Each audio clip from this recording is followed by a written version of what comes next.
आजकल आपने पार्कों में देखा होगा, आप दिल्ली चले जाइए या बड़े बड़े शहरों में, देश के जितने भी बड़े शहर हैं वहाँ पर बहुत बड़े बड़े पार्क होते हैं। उन पार्कों में अगर शाम ढले आप जाएंगे 4 बजे 5 बजे तो आपको बहुत सारे जोड़े एक साथ बैठे हुए नज़र आएंगे और वो जोड़े एक दूसरे के साथ जीने और मरने की कस्में खाया करते हैं और एक दूसरे के साथ ही रहने का यहाँ पर प्रण लिया करते हैं।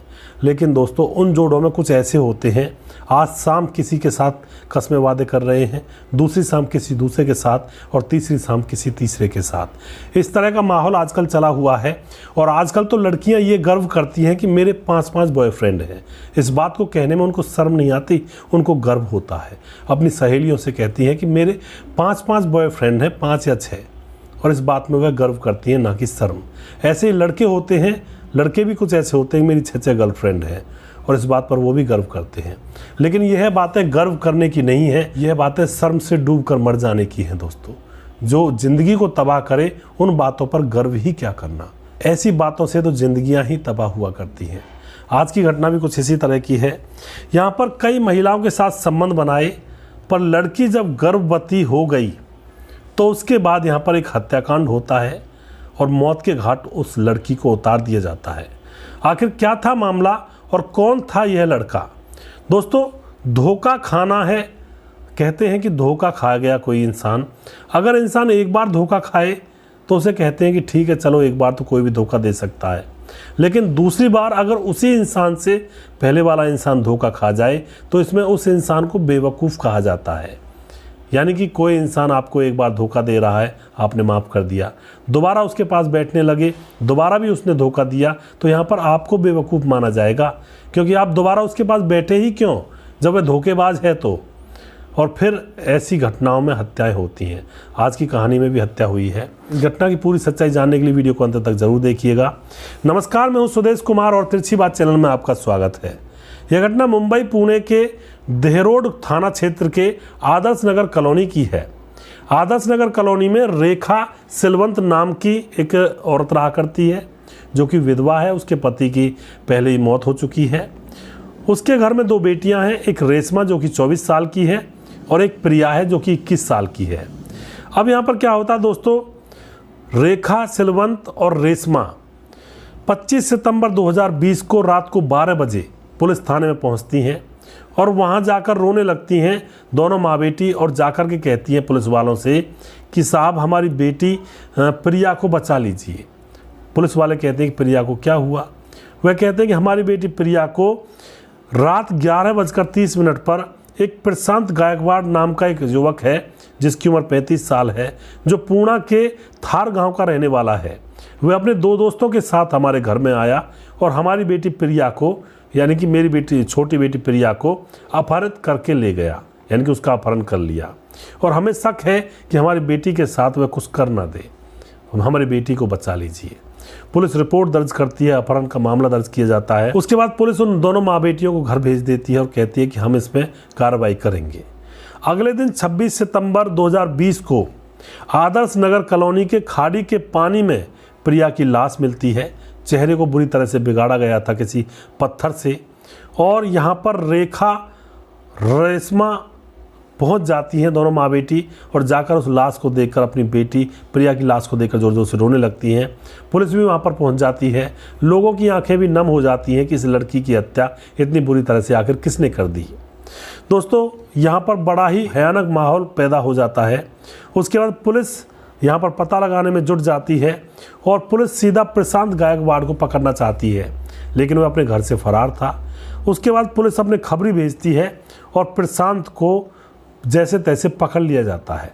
प्रशांत को पकड़कर उसकी अच्छी तरह से धुलाई की जाती है, तो यहाँ पर राज खुलता है। दोस्तों, प्रशांत बताता है कि वह अपने माँ बाप का इकलौता बेटा है, पैसे बहुत है उनके पास, गरीबी का कोई नामो निशान नहीं है, खूब पैसे उड़ाता है। जहाँ 10 उड़ाने की बात होती है वहाँ 100 रुपये उड़ाता है, और उसकी शादी कर दी जाती है उसके माँ बाप के द्वारा, और उसके 2 बच्चे भी हैं, वह 2 बच्चों का बाप है। प्रशांत की एक कमजोरी है, प्रशांत जिस भी लड़की, खूबसूरत लड़की को देखता है उसके ऊपर मोहित हो जाता है और उसी की तरफ खिंचने लगता है, और न जाने कितनी लड़कियों से वह प्यार करता है और न जाने कितनी लड़कियों के साथ वह प्रेम लीला रचाता है, शादी होने के बाद भी। इस तरह का उसका काम होता है। अब एक शादी होती है और उस शादी में प्रशांत जाता है।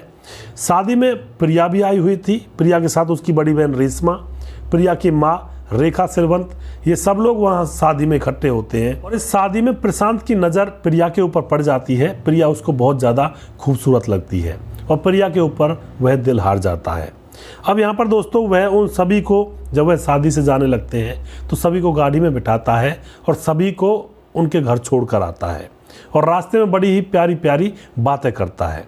तो यहाँ पर जो माँ रेखा सिलवंत होती है वह कहती है कि प्रशांत बेटा तुम आ जाया करो घर कई बार बात करने के लिए, और तुम बहुत अच्छे हो, क्योंकि वह मीठा बोल रहा था। उसके एक सप्ताह बाद प्रिया के घर पर प्रशांत पहुँच जाता है और वहाँ जाकर उनसे बात करता है और खूब मीठी मीठी बातें फिर से बात करता है और वह चुपके से प्रिया का मोबाइल नंबर ले लेता है। अब प्रिया का उसके पास मोबाइल नंबर आ जाता है और फिर अब वह प्रिया से बात करने लगता है। बातों ही बातों में प्रिया को भी उसकी बातें मीठी मीठी लगती हैं, उसकी बातों में आ जाती है। प्रिया तो है 21 साल की और प्रशांत है 35 साल का, यानी कि 10 और 4 14 साल का फ़र्क है। तकरीबन बाप के समान ही हो जाता है, 2-4 साल और अगर बड़ा होता तो। अब दोस्तों यहाँ पर क्या होता है, इन दोनों के बीच में बातें होने लगती हैं और अब प्रशांत कहता है प्रिया से कि चलो लॉन्ग ड्राइव पर चलते हैं। तो प्रिया खुश हो जाती है कि घूमने के लिए चलेंगे और प्रशांत की गाड़ी में प्रिया प्रशांत के साथ लॉन्ग ड्राइव पर जाती है और खूब ही वह प्रिया को शॉपिंग करवाता है, उसके ऊपर खूब पैसे उड़ाता है और अब वह अपना असली मकसद यहाँ पर निकालना चाहता है। प्रिया से कहता है कि मुझे तुम्हारे साथ संबंध बनाने हैं। प्रिया एकदम से कहती है कि तुम इसीलिए मेरे आगे पीछे घूम रहे हो, मुझे तुम्हारे साथ संबंध नहीं बनाने हैं, और उससे मना कर देती है। अब यहाँ पर प्रशांत को लगता है कि यह काबू में नहीं आएगी, यह तो बहुत ही कमीनी और गद्दार निकली, इसने मेरा इतना पैसा खर्च करवा दिया और बस एक संबंध बनाने की तो बात थी, लेकिन यह तो धोखेबाज निकली। प्रशांत को लगता है कि अब यह संबंध नहीं बनाएगी, तो यहाँ पर प्रशांत एक चाल चलता है। एक दिन प्रशांत की पत्नी घर पर नहीं थी और उसके माँ बाप भी कहीं गए हुए थे, प्रशांत घर पर अकेला था। तो प्रिया को प्रशांत अपने घर मिलने के लिए बुला लेता है और उसको कोल्ड ड्रिंक्स में एक नींद की गोली वगैरह डाल करके पिला देता है। कोल्ड ड्रिंक्स पीने के बाद प्रिया बेहोश हो जाती है और बेहोशी की अवस्था में वह उसके साथ सारे कपड़े उतार करके उसके साथ संबंध बनाता है और संबंध बनाने के बाद जब प्रिया को होश आता है, उसको सारी बातें पता लग जाती हैं कि मेरे साथ क्या किया गया है, तो वह सीधा वहाँ से रोती हुई उसके पास से पुलिस थाने में जाती है और रिपोर्ट दर्ज करवा देती है। रिपोर्ट दर्ज करवाती है कि मेरे साथ रेप हुआ है, प्रशांत ने मेरे साथ ज़बरदस्ती की है। रिपोर्ट दर्ज जैसी हो जाती है, प्रशांत को बड़ी चिंता होती है कि अब तो मामला बिगड़ गया है। तो प्रशांत अब उस लड़की प्रिया के घर पहुंचता है, उसकी माँ और उसकी बहन के सामने हाथ पांव जोड़ता है और उनसे कहता है कि मैं तो इससे शादी करना चाहता हूँ। लेकिन दूसरे क्षण प्रिया बोलती है कि मैं तुम्हारे घर थी, मैंने तुम्हारी पत्नी और तुम्हारे साथ में फ़ोटो भी देखे हैं, तुम्हारे बच्चों के भी फ़ोटो थे, तुम पहले से ही शादीशुदा हो, तुमने मुझे धोखा दिया है, क्योंकि प्रशांत ने पहले उसको बताया नहीं था कि उसकी शादी हो चुकी है। अब यहाँ पर प्रशांत कहता है कि मैं अपनी पत्नी को तलाक दे दूंगा और मैं तुमसे ही शादी करूँगा और तुम मुझे माफ़ कर दो। तो यहाँ पर जो माँ होती है प्रिया की, रेखा, और बड़ी बहन, वह कह देती है कि ठीक है, कोई दिक्कत नहीं है, लेकिन इसी से शादी करना। केस को वापस ले लिया जाता है और अब यहाँ पर फिर से प्रिया उसी के साथ घूमने लगती है, प्रशांत के साथ, जबकि यहाँ पर उसको समझना चाहिए था कि पहली बार इसने धोखा दिया, क्या पता ये दूसरी बार भी धोखा दे देगा। दोस्तों यहाँ पर प्रिया नहीं संभलती है और प्रिया की माँ और उसकी बहन भी उसको सपोर्ट करती हैं और अब तो प्रशांत खुलेआम उसको लेकर घूमता और अब उसके साथ संबंध बनाता, वह भी संबंध बनाती प्यार से, उसके साथ शादी का वादा कर ही दिया था। अब धीरे धीरे कुछ समय गुजरता है तो अब प्रिया के पेट में बच्चा रह जाता है। प्रिया कहती है मेरे पेट में तो बच्चा है। प्रशांत कहता है कोई दिक्कत नहीं, तुम इसको गिरवा दो, लेकिन प्रिया कहती है मैं इसको गिरवाऊंगी क्यों, तुम तो शादी करने वाले हो मुझसे। प्रशांत चुप हो जाता है, प्रशांत कहता है कि ठीक है, कोई दिक्कत नहीं है, पैदा होने दो। तो वह लड़की पैदा हो जाती है और उसके बाद अब प्रिया प्रशांत से शादी का दबाव बनाने लगती है कि अपनी पत्नी को तलाक दो और मुझसे शादी करो, जो तुमने वादा किया था। लेकिन प्रशांत अपनी पत्नी को तलाक नहीं देना चाहता है। उधर उसकी पत्नी को पता लग चुका था, वह मायके चली जाती है रूठ करके, तो प्रशांत का दिमाग खराब हो जाता है और फिर वह प्रिया से कहता है कि मैं तुमसे शादी नहीं कर सकता, मैं अपनी पत्नी को तलाक नहीं दे सकता। अब यहाँ पर प्रिया महिला आयोग के पास जाती है, अपनी बड़ी बहन और अपनी माँ को लेकर के। महिला आयोग प्रशांत के घर जाते हैं और प्रशांत के घर उसकी पत्नी आ चुकी थी, उसकी पत्नी को बुरा भला कहते हैं और उसके बाद उसकी पत्नी फिर से मायके चली जाती है, प्रशांत को गाली गलौज सुनाती है। अब यहाँ पर प्रशांत पूरी तरह से परेशान हो चुका था कि इस लड़की ने मेरा जीवन बर्बाद कर दिया। अब प्रशांत ने प्रिया को रास्ते से हटाने की यहाँ पर सोच ली थी कि इसको तो रास्ते से हटाना पड़ेगा, तभी जाकर गले की हड्डी निकलेगी। रास्ते से हटाने के लिए अपने दो दोस्तों को साथ में मिलाता है और प्रिया के घर जाकर ज़बरदस्ती प्रिया को उसकी माँ और बड़ी बहन के सामने रात को 11:30 बजे अगवा कर लेता है। अगवा करने के बाद उसको सुनसान खाड़ी की तरफ ले जाता है और वहाँ ले जाकर पहले तो ये तीनों लोग उसके साथ संबंध बनाते हैं, उसके बाद उसकी हत्या कर दी जाती है और फिर उसके चेहरे को बुरी तरह से बिगाड़ दिया जाता है जिससे कि उसकी लाश पहचान में ना आए। लेकिन दोनों माँ बेटी पुलिस थाने में जाते हैं और पुलिस को सच्चाई मिलती है और पूरी कहानी का खुलासा यहाँ पर हो जाता है। तो इस तरह के लफड़ों में तो ऐसा ही होता है। यह तो दोस्तों रिश्तों का मकड़ जाल सा लगता है। ऐसे रिश्तों में ऐसे ही जाने जाती हैं और ऐसे ही कुकृत्य हुआ करते हैं। तो कभी भी ऐसी चीज़ों में टांग ना अड़ाएं, ऐसे फंदों में ना घुसें, दूर रहें। प्रशांत शादीशुदा था, क्या ज़रूरत थी दोबारा से प्रिया को उसके चुंगल में फंसने की, और क्या ज़रूरत थी सबसे पहले ही प्रिया को उसके साथ दोस्ती करने की, क्या ज़रूरत थी? वो तो उम्र में भी 14 साल बड़ा था। तो ऐसा हो जाता है कई बार।